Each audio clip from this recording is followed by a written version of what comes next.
कि हमने ज़मज़म दिया, आबे गंगा दिया, तुमने भारत को दंगा ही दंगा दिया, हमने हिंदुस्तान को तिरंगा दिया। ये तिरंगा बदन पर लपेटे हुए, ये तिरंगा बदन पर लपेटे हुए एक दिन इस ज़मीन में उतर जाएंगे।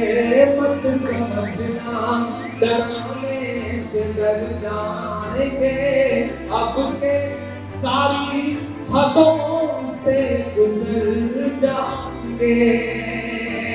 तेजस्वी सूर्या बदनसीबी से वो भी आपके शहर से है, वो क्या कर रहे थे, बेंगलोर में कोविड केयर में जाकर के हिंदू मुसलमान की लिस्ट चेक कर रहे थे कि राहुल गांधी जी कहाँ हैं, कोविड के दौरान राहुल गांधी जी कहाँ थे।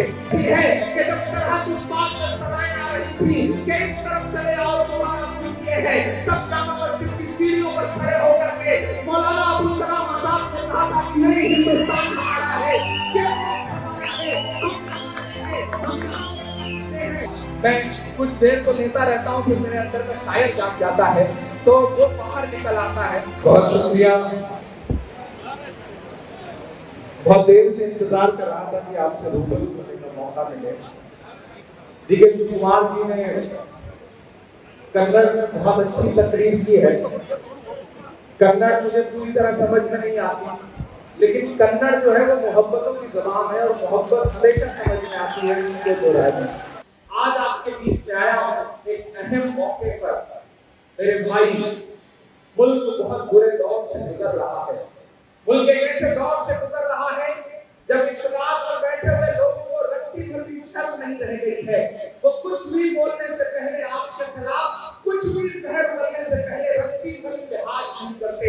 जब पूरे मुल्क के किसी न किसी सूबे में हर दिन ऐसी ऐसी मनहूस खबरें आती हैं कि आपको लगता है कि क्या ये मेरा वही हिंदुस्तान है जिसका साथ कभी पंडित नेहरू जी ने, कभी मौलाना आजाद साहब ने, कभी महात्मा गांधी जी ने देखा था। आपको हर सुबह ऐसा महसूस होता है। ऐसे लम्हे में जरूरत है कि अगर इलाम खड़ा हुआ जाए, मुत्तहिद हुआ जाए, एकजुट हुआ जाए। आज जो इस प्रोग्राम का नाम है वो टुवर्ड्स यूनिटी एंड होप, जो इत्तेहाद और उम्मीद का नाम इस प्रोग्राम को दिया गया है, इसके मायने बहुत बड़े हैं, इसके मकसद बहुत बड़े हैं।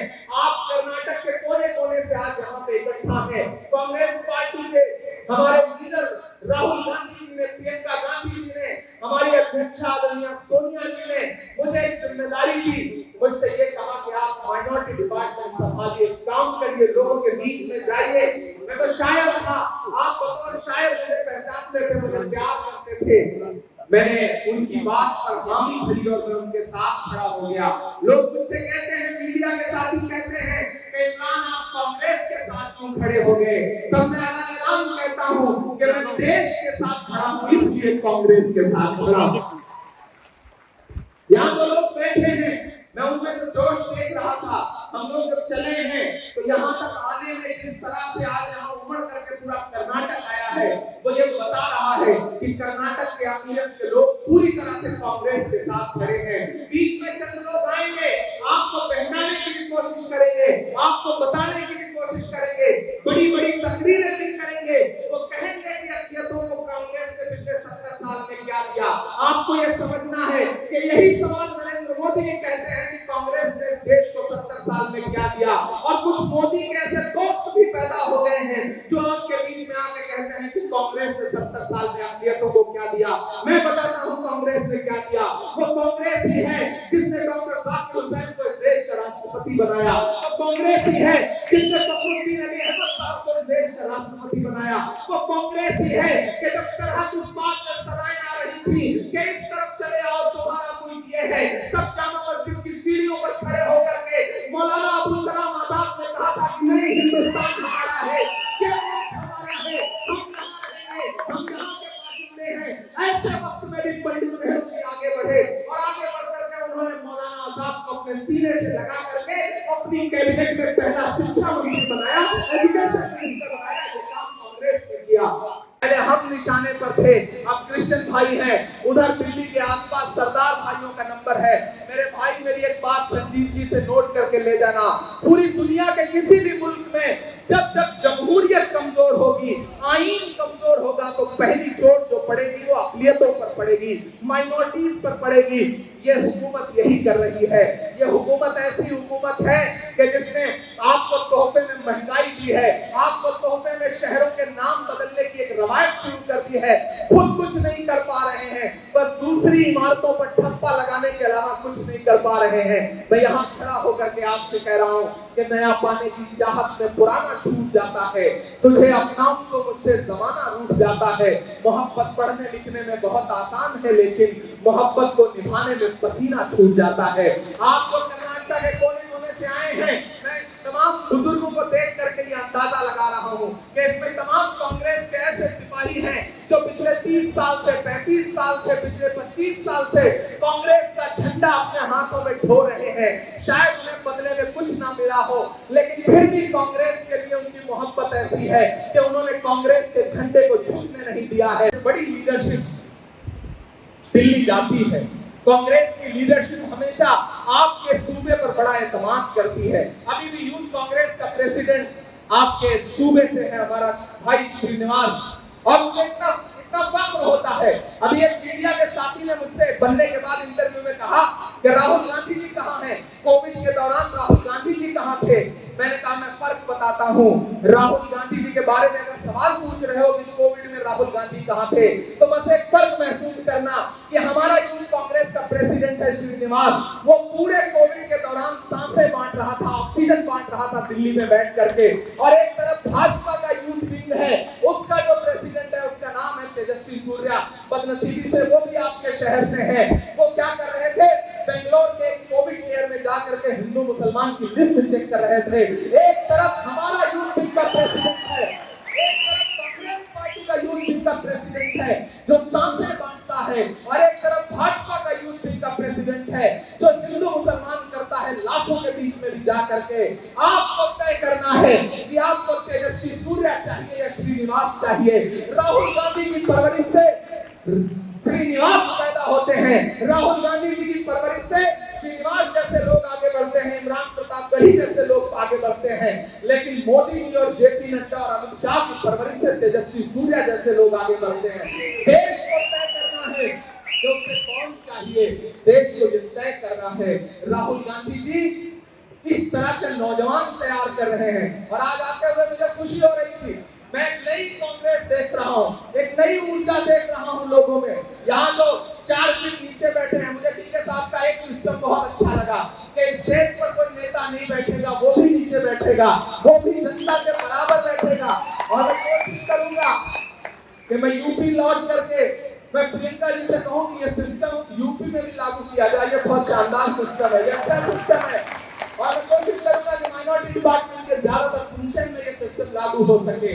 मैं तो आपसे एक बात मैं शुरू में भी कह रहा हूँ, आप पिछले 30 साल से आपकी पेशानी की छुट्टियां बता रही हैं कि आपने कांग्रेस को बहुत कुछ दिया है, आपने अपने कंधों पर कांग्रेस को ढोया है। आप वो लोग हैं कि हुकूमत रही हो या न रही हो, आपने कभी कांग्रेस के झंडे को झुकने नहीं दिया। आप हैं तो हम हैं, आपकी वजह से हमारा वजूद है, हम आपको सलाम करते हैं। और अब तक माइनॉरिटी डिपार्टमेंट कैसा चला, दिल्ली से कैसा चला, यहाँ से कैसा चला, वो छोड़ दीजिए।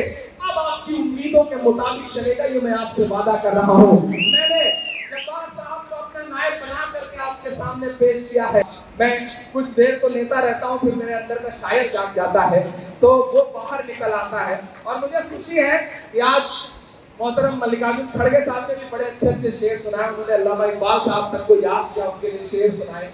मैं 2 शेर आपको सुनाता हूँ कि आसमां जलती जमीन पर नहीं आने वाला, आसमां जलती जमीन पर नहीं आने वाला, अब कोई और पैगंबर नहीं आने वाला, अब कोई और पैगंबर नहीं आने वाला।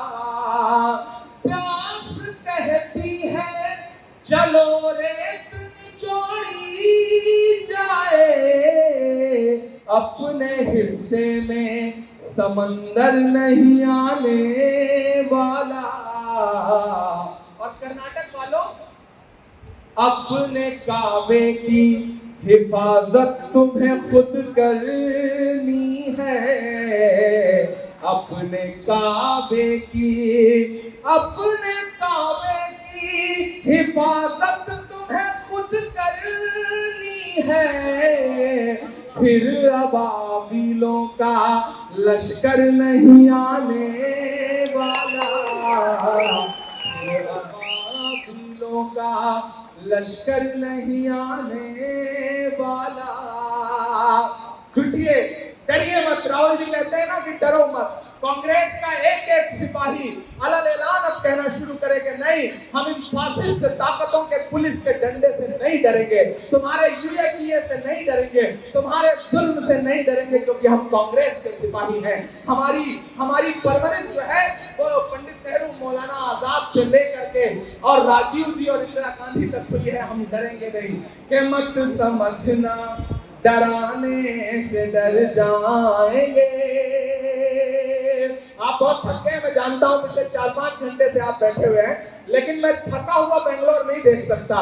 मुझे जिंदा दिल बेंगलोर चाहिए, मुझे जोश और जज्बे वाला बेंगलोर चाहिए। कि मत समझना डराने से डर जाएंगे। माइक थोड़ा सा बेहतर कर दें। मत समझना डराने से डर जाएंगे, आपके सारी हदों से गुजर जाएंगे। मत समझना डराने से डर जाएंगे, आपके सारी हदों से गुजर जाएंगे। मौत के नाम का खौफ देता है क्यों? मल्लिकार्जुन जी किसी दिन मोदी जी से कह दीजिएगा कि मौत के नाम का खौफ देता है क्यों? मौत जिस रोज आएगी मर जाएंगे। मत समझना डराने से डर जाएंगे, अब के सारी हदों से गुजर जाएंगे। कि हिंद के नौजवानों के दुश्मन हो तुम। वैसे तो यहाँ नहीं पढ़ रहा हूं, मैं दिल्ली में पार्लियामेंट के आसपास भी खड़ा होकर के इसी आवाज के साथ बोलता हूँ। मैं जानता हूँ कि आपने मुझे दुआएं दी हैं, आपने मुझे इमरान बनाया है। मैं इसलिए जिंदा हूँ कि मैं बोल रहा हूँ। दुनिया किसी गूंगे की कहानी नहीं लिखती। मैं बोल रहा हूँ और मैं बोलूंगा कि हिंद के नौजवानों के दुश्मन हो तुम, आरती और अजानों के दुश्मन हो तुम। तैयार रहिएगा चौथे मिसरे पे, पहुंचाइएगा दिल्ली तक। कि आरती और अजानों के दुश्मन हो तुम, हिंद के नौजवानों के दुश्मन हो तुम। पहले तो हिंदू मुस्लिम के दुश्मन थे, पर आजकल तो किसानों के दुश्मन हो तुम। लेकिन अन्नदाता से उलझे हैं इस बार ये, जो हमें अन्न देता है वो किसान। के अन्नदाता से उलझे हैं इस बार ये, मोदिया शाहों सब सुधर जाएंगे। मत समझना डराने से डर जाएंगे, अब के सारी हदों से गुजर जाएंगे। और मुझे कहते हैं कि कांग्रेस ने क्या दिया। मोदी जी एक दिन पार्लियामेंट में खड़े होकर के कह रहे थे कि कांग्रेस ने 70 साल में क्या दिया, क्या बनाया। राहुल जी ने पलट के मल्लिकार्जुन जी से कहा कि बताइएगा मत, जो बताइएगा ये उसको भी बेच देंगे, क्योंकि इनका काम सिर्फ और सिर्फ बेचने का।